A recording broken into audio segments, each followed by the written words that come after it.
Don't forget to check out and grab your copy of our two newly released books, Football: A Love Story and What Did Football Teach Me? These books feature over 100 stories from current and former coaches, players, executives, and entertainers from across the football landscape, describing what got them involved in the game, what they love about it, and what life lessons the game taught them. You can find your copy or order your copy from our website at footballgameplan.com/books. What we do here is go back.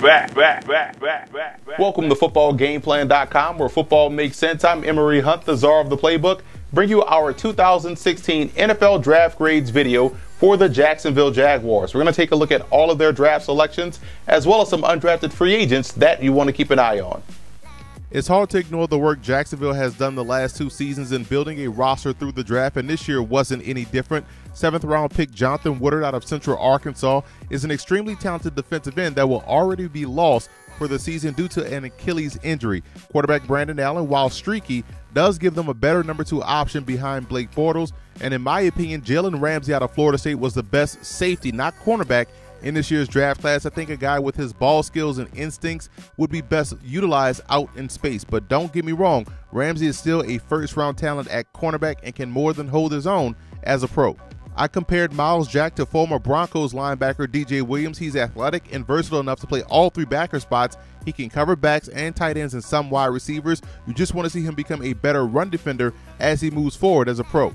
Defensive end Yannick Ngakoue out of Maryland is, in my opinion, a good left defensive end that's strong at the point of attack while also showing the ability to collapse a pocket. While he's not the elite pass rusher, so to speak, he's disruptive enough to alter the play. I'm a big fan of Sheldon Day's game out of Notre Dame at 6'1", 293. Day can serve multiple roles on the interior as well as playing situationally outside as a defensive end. His quickness off the ball makes him tough to block. He's athletic enough and also has above average awareness to feel comfortable dropping him back in zone coverage.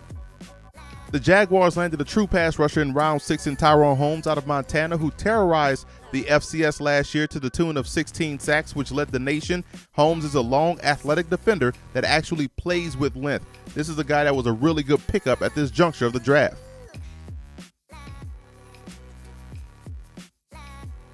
I actually like the game of offensive tackle Pierce Slater out of San Diego State at 6'7", 333. Slater can play either tackle spot and does a great job on the move. He'll provide good depth up front for the Jags. I gave the Jags an A+ for their draft. Every selection, in my opinion, was a good to great pick that's also a perfect fit. Their offense was finalized last season, and with this year's draft, it looks like the final pieces have been added to the defense side of football, and the future is definitely bright in Duval.